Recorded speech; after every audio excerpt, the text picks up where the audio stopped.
मनुष्य की सबसे बड़ी दुर्बलता क्या होती है? सोचिए। धन, प्रेम, अहंकार। मनुष्य की सबसे बड़ी दुर्बलता होती है उसके रहस्य। चाहे आप कितने भी शक्तिशाली क्यों ना हो, कितने भी प्रबल क्यों ना हो, परंतु उसके रहस्य उसके नाश की चाबी होती है।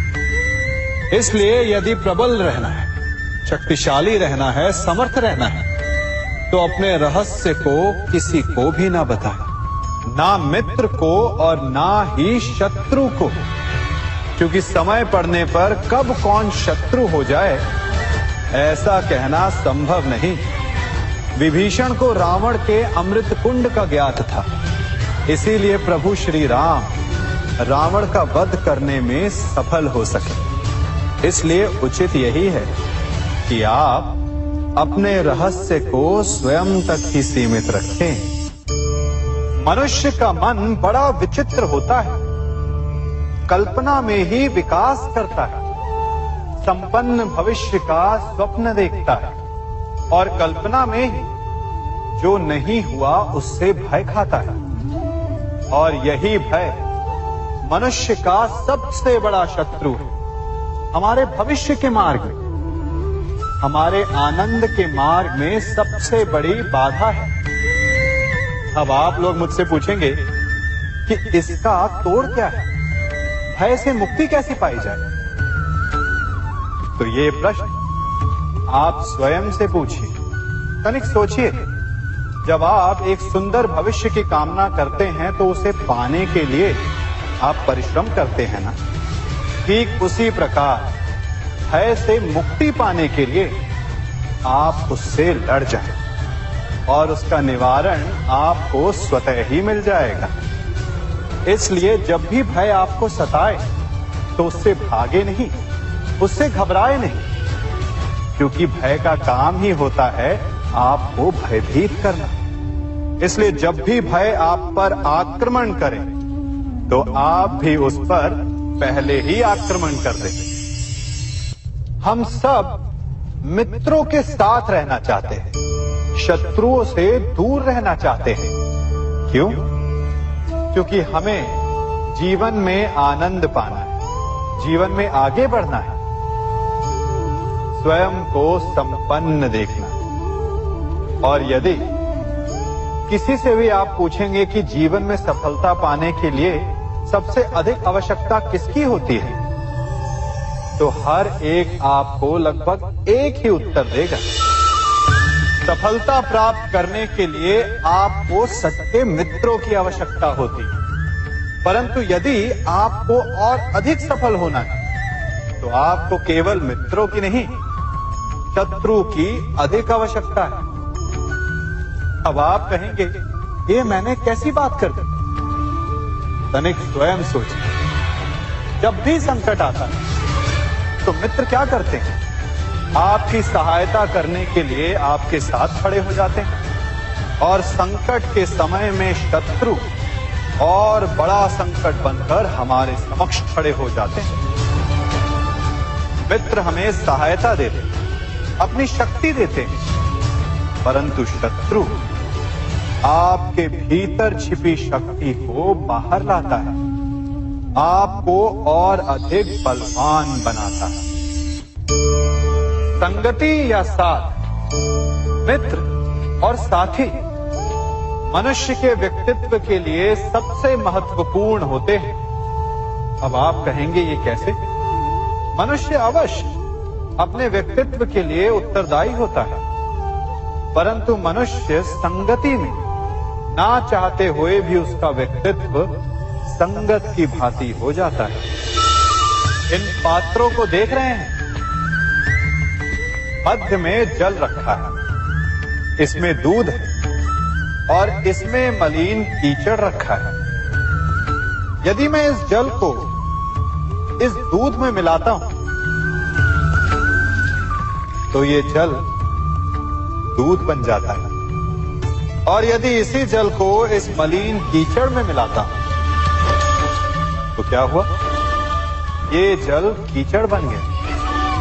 ऐसी कोई युक्ति नहीं कि जल बिना घुले मिले दूध या कीचड़ में अपना अस्तित्व बनाए रखे या उनसे अलग रहे। और ठीक ऐसा ही मनुष्य के जीवन में भी होता है।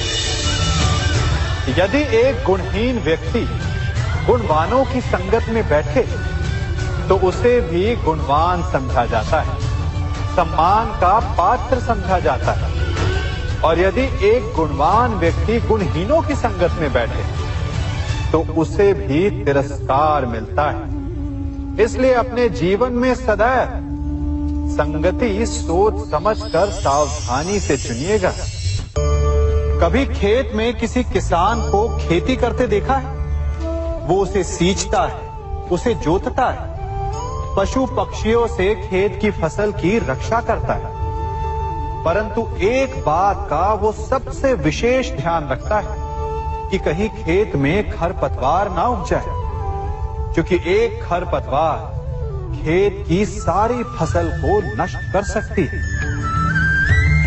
ठीक उसी प्रकार यदि वंश की कोई संतान खोटी निकल जाती है तो वो समूचे वंश का सर्वनाश कर देती है। इसीलिए संतान के लालन पालन में विशेष ध्यान देना आवश्यक होता है, क्योंकि संतान वो फसल होती है जो वंश के आने वाले समय को महान बना सकती है या फिर वंश का पतन भी कर सकती है। मनुष्य भी बड़ा विचित्र प्राणी है। अपनों से नीचे के स्तर के लोगों को वो हे दृष्टि से देखता है, उनका उपहास उड़ाता है, उनसे बार बार कहता है कि तुम्हारा कुछ नहीं हो सकता, तुम भविष्य में कुछ नहीं कर पाओगे। जब मनुष्य के पास धन संपत्ति मान होता है तो वो दूसरों का आदर नहीं करता, परंतु वो एक बात भूल जाता है कि उससे भी अधिक शक्तिशाली कोई अस्तित्व में है, और वो है समय।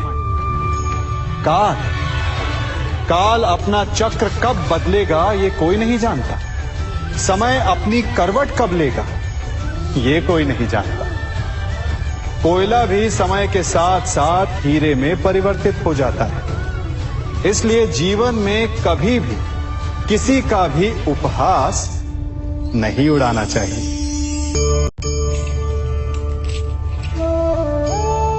बड़ी विकट समस्या है।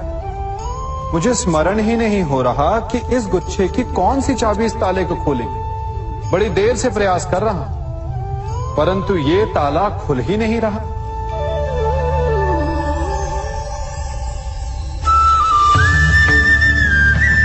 ऐसी परिस्थिति में आप क्या करेंगे? अधिकतर लोग ऐसी परिस्थिति में अपनी आशा खो बैठते हैं। उन्हें लगता है कि चाबी खो गई। वो तिलमिला जाते हैं, क्रोधित हो उठते हैं। परंतु उस समय धैर्य रखें तो गुच्छे की अंतिम चाबी ताला खोल सकती है।